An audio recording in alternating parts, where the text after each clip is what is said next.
étonnamment bon. Vanishing, le film que nous critiquons aujourd'hui, un film de Denis Dercourt, voilà, qui est donc un film coréen et français. Le réalisateur est français. L'actrice principale est française, Olga Kurylenko, je crois qu'elle a d'autres origines, mais bref. Mais en gros, c'est l'actrice française du film. Là, techniquement, tous les autres sont coréens, je crois. Et je vérifie. Bah, ils mettent tout ça que c'est qu'un film français, mais si je me trompe pas, c'est aussi un film coréen. Je vois pas pourquoi ils mettent que c'est qu'un film français. Mais bref, passons ceci, passons cela. Pour ce film qui, oui, est une très bonne surprise, je vous avoue que je m'y attendais pas parce que les critiques n'étaient pas prestigieuses non plus. On avait des 3 sur 5 maximum, mais moi je dirais que ça vaut un beau petit 3,5 sur 5. Vous savez, c'est le genre de film où on est en désaccord avec les critiques de base. Moi, par exemple, j'oserais dire que c'est quand même le 42e film que j'ai préféré sur 93 en 2022 actuellement, c'est-à-dire le 21 avril 2022. Commençons la critique tout de suite, commençons la critique maintenant avec le jeu d'acteurs. On a Olga Kurylenko et Yeon Seok qui font un duo parfait.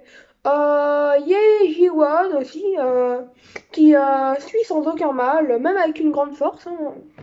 Les personnages sont parfois des clichés imbéciles. Attendez la suite. Certains s'en sortent mieux, mais il y a plus de personnages pleins d'ingéniosité, ou même les personnages un peu qui ont de la bêtise réussissent à s'en sortir. Dans quelque chose de scénaristiquement bien fait tout de même. Même s'il y a des personnages bâclés, il faut le dire.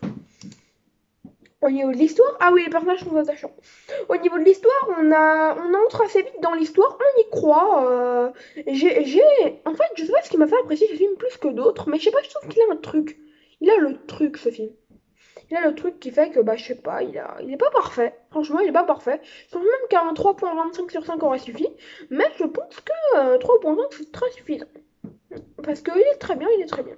Et après, pour parler un peu plus, pour développer sur l'histoire, parce que là je ne développe pas, j'ai trouvé l'enquête, par exemple, les recherches, aussi la technique qu'utilise Olga Kurylenko est pas assez exploitée, mais je trouve que ça a bien utilisé quand même. Mais il aurait fallu une meilleure exploitation, le truc aurait pu faire même très SF, vous voyez. Ça aurait pu faire un truc, je sais pas, de science-fiction, quelque chose de plus fantasque, mais ça aurait pu. Même si le côté thriller est très bien amené dans ce petit long métrage. Je regarde un truc dans 3, 2, 1. Voici. Donc. Après, En fait, tout, dans l'histoire aussi, tout va ensemble.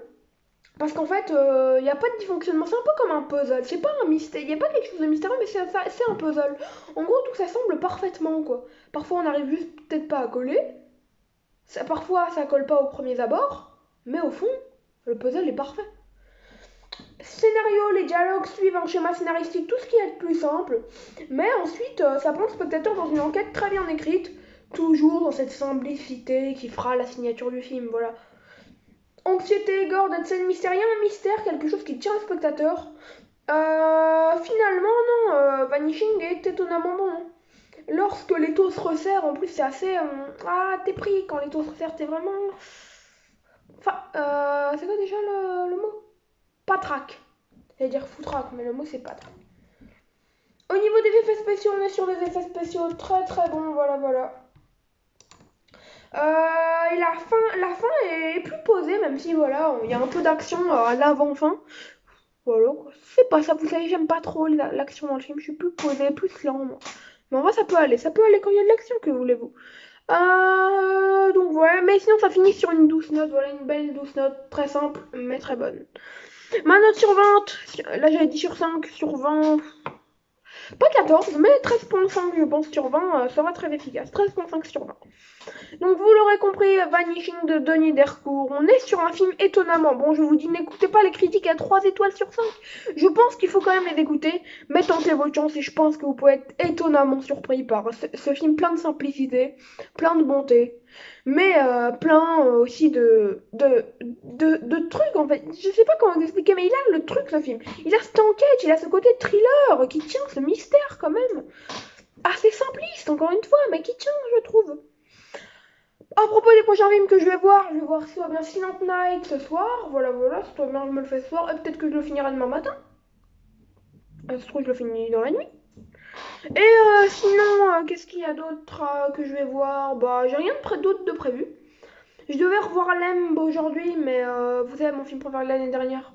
Et mon deuxième film préféré de tous les temps, mais non, parce que j'ai pas réussi.